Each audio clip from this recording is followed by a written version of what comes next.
ചേട്ടാ ഈ വൈഫാണെങ്കിലും അതുപോലെ ഫ്രണ്ട്സ് ആണെങ്കിലും എല്ലാവർക്കും ഇപ്പം മസ്താനി അന്ന് അങ്ങനെ കാണിച്ചത് വിഷമമായിട്ട് അവരെല്ലാം പറഞ്ഞിട്ടുണ്ടായിരുന്നല്ലോ, മിണ്ടരുത്, കയറിപ്പോയാലും സംസാരിക്കരുതെന്നൊക്കെ. അപ്പോൾ ചേട്ടൻ റീ എൻട്രിക്ക് പോയി അങ്ങനെ സംസാരിച്ച് കഴിഞ്ഞ് തിരിച്ചു വന്നപ്പോഴത്തേക്ക് ഈ ഫ്രണ്ട്സൊക്കെ എങ്ങനെയാണ് അപ്പോൾ റെസ്പോണ്ട് ചെയ്തത്? അവർ നീ ചെയ്തത് നന്നായി എന്നാണോ പറഞ്ഞത്? അവരെല്ലാരും പറഞ്ഞു അതെന്തിനാ നീ അങ്ങനെ ക്ഷമ കൊടുത്തു. അവർക്ക് ഇഷ്ടപ്പെട്ടില്ല ആർക്കും. ആർക്കും ഇഷ്ടപ്പെട്ടില്ല. അപ്പം പക്ഷെ ഞാൻ ചേട്ടൻ ഇപ്പം എന്താ തോന്നുന്നത്? അങ്ങനെ ക്ഷമിച്ചത് നന്നായി എന്നാണോ അതോ? തീർച്ചയായും അയ്യോ തീർച്ചയായും അതിൽ 1% പോലും തെറ്റുണ്ടെന്ന് എനിക്ക് തോന്നുന്നില്ല. അങ്ങനെ തോന്നുന്നില്ല.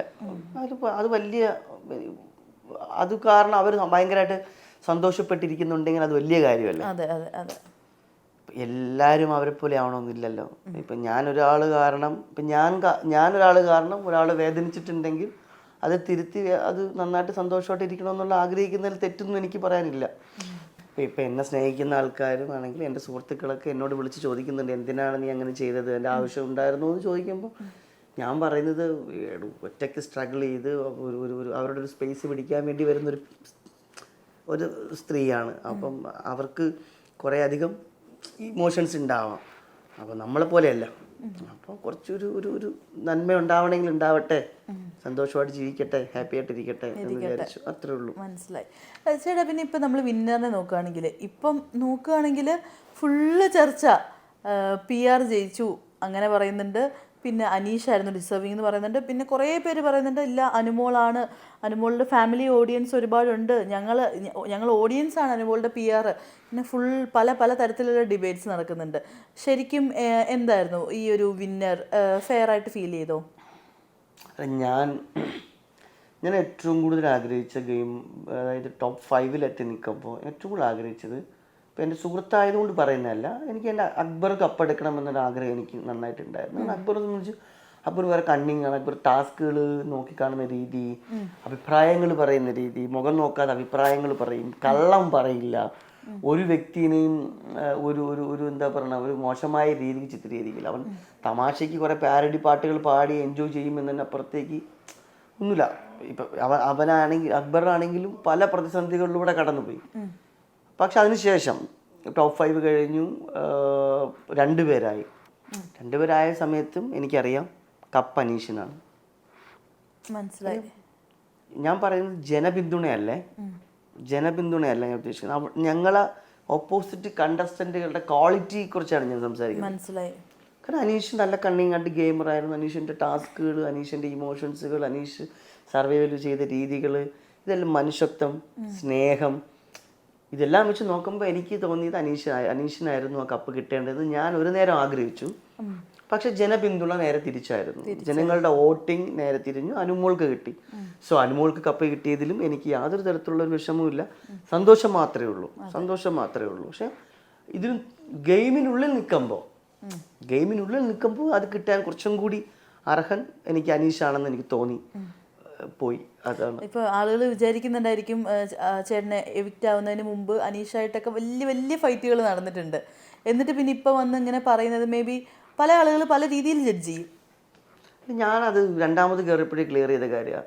ഞാൻ രണ്ടാമത് കയറിയപ്പോൾ ഞാൻ എൻ്റെ ഒരു മോർണിംഗ് സെക്ഷനിൽ ഞാൻ പറഞ്ഞിട്ടുണ്ടായിരുന്നു, ഞാൻ ഈ വീട്ടിൽ ഏറ്റവും കൂടുതൽ വഴക്കുണ്ടാക്കിയിട്ടുള്ള അനീഷാണ്. എൻ്റെ തുടക്കം മുതൽ ഞാൻ ടാർഗറ്റ് ചെയ്തിട്ട് ഞാൻ ഒരു ഫൈറ്റിനെ പോയത് അനീഷിൻ്റെ അടുത്താണ്. എൻ്റെ പല സിറ്റുവേഷനുകളിലും ഞാൻ ഡൗൺ ആയിരിക്കുന്ന, എനിക്ക് ഒരുപാട് വിഷമത്തോടെ ഇരിക്കുന്ന പല നിമിഷങ്ങളിലും അനീഷ് എന്നെ സമാധാനിപ്പിക്കാൻ വന്നിട്ടുണ്ട്. അനീഷ് എൻ്റെ പുറകെ നടന്നിട്ട് അനീഷ് എൻ്റെ കുറ്റങ്ങൾ കണ്ടുപിടിച്ചിട്ടില്ല. അനീഷ് എന്നെ കുറിച്ച് ഒരു അപരാധവും പറഞ്ഞുണ്ടാക്കിയിട്ടില്ല. അനീഷ് എന്നെ കുറിച്ച് ചെയ്യാത്ത തെറ്റ് ചൂണ്ടിക്കാണിച്ചിട്ടില്ല. അപ്പൊ എനിക്ക് അനീഷിനെ സ്നേഹിക്കുന്നതിൽ തെറ്റില്ല. ഞാൻ പ്രശ്നക്കാരനാണെന്ന് കൂട്ടിക്കോ, ഞാൻ പ്രശ്നക്കാരനായിരിക്കാം. ഞാനൊരു തെറ്റ് കണ്ടാലും ഞാൻ കിടന്ന് ബഹളം ഉണ്ടാക്കും, സംസാരിക്കും, നീ അങ്ങനെ ചെയ്ത് പോടാ അതൊക്കെ പറയും. അതെല്ലാം പറഞ്ഞാലും എനിക്കറിയാം ഇവരൊക്കെ കറക്റ്റ് നമ്മൾ സ്റ്റഡി ചെയ്യുന്നുണ്ട്, പഠിക്കുന്നുണ്ട്. കുറേ ഒരുപക്ഷെ ഞാനും അനീഷുമായിട്ടുണ്ടാക്കിയ വഴക്കുകൾ മാത്രമേ നിങ്ങൾ കണ്ടു കാണുള്ളൂ. ഞാനും അനീഷുമായിട്ട് ഇരുന്ന് സംസാരിച്ച ഒരുപാടധികം സൗഹൃദപരമായിട്ടുള്ള വാക്കുകളുണ്ട്. അനീഷിൻ്റെ നോവലിനെ കുറിച്ചും ഞാൻ എഴുതാനിരിക്കുന്ന എൻ്റെ ഒരു കഥയെക്കുറിച്ചൊക്കെ ഞങ്ങൾ സംസാരിച്ചിട്ടുണ്ട്.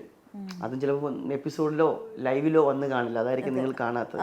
തിരിച്ചു പോയതിന് ശേഷവും എനിക്ക് ഈ പറയുന്ന പോലെ അനീഷിനോട് ഞാൻ ആദ്യം പറഞ്ഞത് ഇത് തന്നെയാണ്. അനീഷൻ പുറത്തിറങ്ങി, നിങ്ങൾ കണ്ടില്ല, എല്ലാവരും പുറത്തിറങ്ങി എല്ലാവരും പുറത്ത് ഇറങ്ങിയതിന് ശേഷം അനീഷ് എന്നെ വിളിച്ചു. ശരത്ത് ഒരു മിനിറ്റ് എന്ന് പറഞ്ഞ് തിരിച്ച് ഞാൻ വീണ്ടും അകത്ത് കയറിയിട്ട് അനീഷിനെ ഹഗ് ചെയ്തിട്ട് ഇറങ്ങിയത്. അത് കണ്ടുകാണോന്ന് എനിക്ക് അറിയില്ല. അപ്പോൾ നല്ലൊരു വ്യക്തി ആയതുകൊണ്ട് ഒരു വ്യക്തിയെ നമ്മൾ മനസ്സിലാക്കാൻ സമയം എടുക്കുമല്ലോ. ചില വ്യക്തികളെ നമുക്ക് പെട്ടെന്ന് മനസ്സിലാവും, ചില വ്യക്തികളെ നമുക്ക് സമയം എടുത്ത് മനസ്സിലാവും, അത്രയേ ഉള്ളൂ. ഷാനവാസിക്കയും അതേപോലെ ഫിനാലയിൽ പറയുന്നുണ്ടായിരുന്നു അവസാനം ഞാനും അനീഷുമാണ് വരുന്നതെന്നാണ് ഞാൻ കരുതിയിരുന്നതെന്ന്. അതും എങ്ങനെ, ആ ഒരു സ്റ്റേറ്റ്മെന്റിനോട് എന്താ പറയാനുള്ളത്? എങ്ങനെ ഫൈനൽ 2-ൽ വരാനിരുന്ന ഷാനവാസിക്ക വിചാരിച്ചിരുന്നത് ലാലേട്ടൻ വന്ന് ഷാനവാസിക്കേനെ അനീഷിനെയും കൂടെ കൊണ്ടുവരും എന്നാണ് കരുതിയിരുന്നതെന്ന്. തെറ്റു പറയാൻ പറ്റില്ലല്ലോ, അവർ ആഗ്രഹിക്കുന്നതിന് തെറ്റു പറയാൻ പറ്റില്ലല്ലോ. എല്ലാവരുടെയും ആഗ്രഹങ്ങളാണ് അവരവരുടെ ലൈഫിൽ സക്സസ്സിലേക്ക് എത്തിക്കുന്നതെന്ന് മനസ്സിലാക്കുന്ന ആളാണ് ഞാൻ. അപ്പോൾ അതുകൊണ്ട് തന്നെ ഷാനവാസിക്കാണെങ്കിലും അക്ബർ ആണെങ്കിലും നെവിൻ ആണെങ്കിലും അനു ആണെങ്കിലും അനീഷ് ആണെങ്കിലും ആ കപ്പ് ആഗ്രഹിക്കുന്നതിൽ തെറ്റില്ല. കാര്യം അവർ 5 പേരും മറ്റു കണ്ടസ്റ്റൻസുകളെ കാട്ടി മികവുറ്റ ആൾക്കാരാണ്. അവർ ടോപ്പ് 5-ൽ എത്തിയ ആൾക്കാരാണ്. ഒരുപാട് നമുക്കൊന്നും അത് എത്താൻ പറ്റാത്ത ആൾക്കാരാണ്. അപ്പം അതുകൊണ്ട് അവരവിടെ എത്തി നിൽക്കുമ്പോൾ അവർക്ക് എല്ലാവരും കപ്പ് ആഗ്രഹിക്കുന്നതിൽ തെറ്റില്ല. അതെ. ഈ റീ എൻട്രി കയറി അവിടെ ഹൗസിൽ ഇത്രയും സംസാരങ്ങളും കാര്യങ്ങളും ഒക്കെ ഉണ്ടായതുകൊണ്ടാണോ ആദില നൂറ ടോപ്പ് 5-ൽ എത്താതെ പോയത്? ഏയ് അതൊന്നും അങ്ങനെയൊന്നുമില്ല. റീ എൻട്രി കയറിയിട്ട് നമ്മൾ സംസാരിച്ച കാര്യങ്ങളെല്ലാം വ്യക്തതയോടുകൂടി തന്നെ സംസാരിച്ച്, ഒന്നിനും ഒളിവും മറിവൊന്നുമില്ല. കറക്റ്റ് ചെന്ന് മുഖത്ത് നോക്കി സംസാരിച്ചു. മറുപടി കിട്ടിയിട്ടില്ല അവിടെ. വാ അടപ്പിച്ചു എന്ന് വേണമെങ്കിൽ തന്നെ പറയാം. മറുപടി പറയാൻ ടോപ്പിക് സംസാരിക്കുമോ നിങ്ങൾ? ഇനി സംസാരിക്കില്ല. വാ അടപ്പിച്ചു എന്ന് വേണമെങ്കിൽ പറയാം.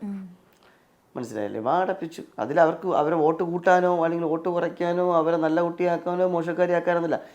നമ്മുടെ ഉള്ളിലുള്ള നമ്മൾ അനുഭവിച്ച വേദനകൾ അല്ലെങ്കിൽ നമ്മളുടെ കുറേ തെറ്റിദ്ധാരണകൾ അത് തിരുത്തുക. അത് ശരിയായ രീതി, അത് ശരി. നമ്മൾ തെറ്റിദ്ധാരണകൾ മാറിയില്ലെങ്കിൽ കൂടി പറയാനുള്ളത് പറയുക തന്നെ ചെയ്യും. അതിനി എന്ത് സംഭവിച്ചാണെങ്കിലും, അത് ഇനി ആയാലും ജീവിതത്തിലാണെങ്കിലും അങ്ങനെ തന്നെയാണ്. ബിഗ് ബോസിന്റെ അകമല്ല, പുറത്താണെങ്കിലും പറയാനുള്ളത് മുഖത്ത് നോക്കി പറയും. കമന്റുകൾക്ക് മറുപടി കൊടുക്കില്ല. മുഖത്ത് നോക്കി പറയുന്ന കാര്യങ്ങളും പിന്നിൽ നിന്ന് കുത്തണ കാര്യങ്ങളും അറിഞ്ഞു കഴിഞ്ഞാൽ ചോദിക്കും, മറുപടി കൊടുക്കും. അതുപോലെ ഈ റീ എൻട്രിക്ക് ശേഷം ഓൾറെഡി ഹൗസിൽ ആ എവിക്റ്റ് ആയതിനു ശേഷം ശൈത്യ കുറേ നെഗറ്റീവ് ആൻഡ് സൈബർ ബുള്ളിങ് അനുഭവിച്ചു. റീ എൻട്രിക്ക് ശേഷം അത് ഇരട്ടിയായി. ശൈത്യ തന്നെ വന്ന് പറയുന്നുണ്ടായിരുന്നു. അപ്പോൾ എനിക്കൊന്ന് അനുമോള് വിൻ ചെയ്ത സമയത്ത് ശൈത്യ മറ്റേ ഒരു എൻകറേജ് ചെയ്യുകയോ ഒന്നും ചെയ്യാണ്ട് ഇങ്ങനെ ഇരിക്കുമായിരുന്നല്ലോ. പക്ഷേ ഈ റീ എൻട്രി സമയത്ത് എനിക്ക് തന്നെ കൺഫ്യൂഷനായി.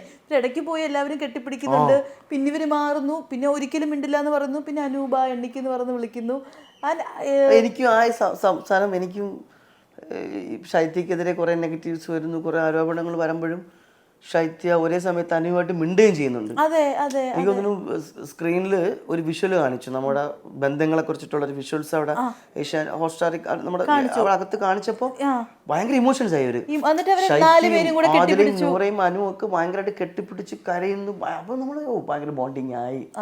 ഇനിയിപ്പം വേറെ സംസാരങ്ങളൊന്നും ഉണ്ടാവില്ല എന്ന് പറയുന്നു. വീണ്ടും അടിയായി. അത് കഴിഞ്ഞിട്ട് വീണ്ടും പക്ഷെ അനു വിൻ ചെയ്തപ്പോഴത്തേക്ക് ആദില നൂറ അവരെന്നിട്ട് നിന്ന് കൈയൊക്കെ അടിക്കുന്നുണ്ടായിരുന്നു. ശൈത്യ കൈ ഞാൻ കണ്ടില്ല കേട്ടോ. ഞാനും ആ അനുമോളുടെ ഹാപ്പിനെസ്സിൽ ഞാനും കൂടെ ചേരുകയാണ് ചെയ്തത്. അല്ലാതെ ഞാൻ ശൈത്യ അവിടെ ശ്രദ്ധിച്ചില്ല ആ സമയത്ത്. പക്ഷെ പിന്നെ ഞാൻ കണ്ടപ്പോഴാണ് ശൈത്യ കൈ അടിച്ചില്ലെന്നോ ചിരിച്ചില്ലെന്നൊക്കെ പറഞ്ഞിട്ട് എന്തൊക്കെയോ വീഡിയോസ് ഒക്കെ വരുന്നു.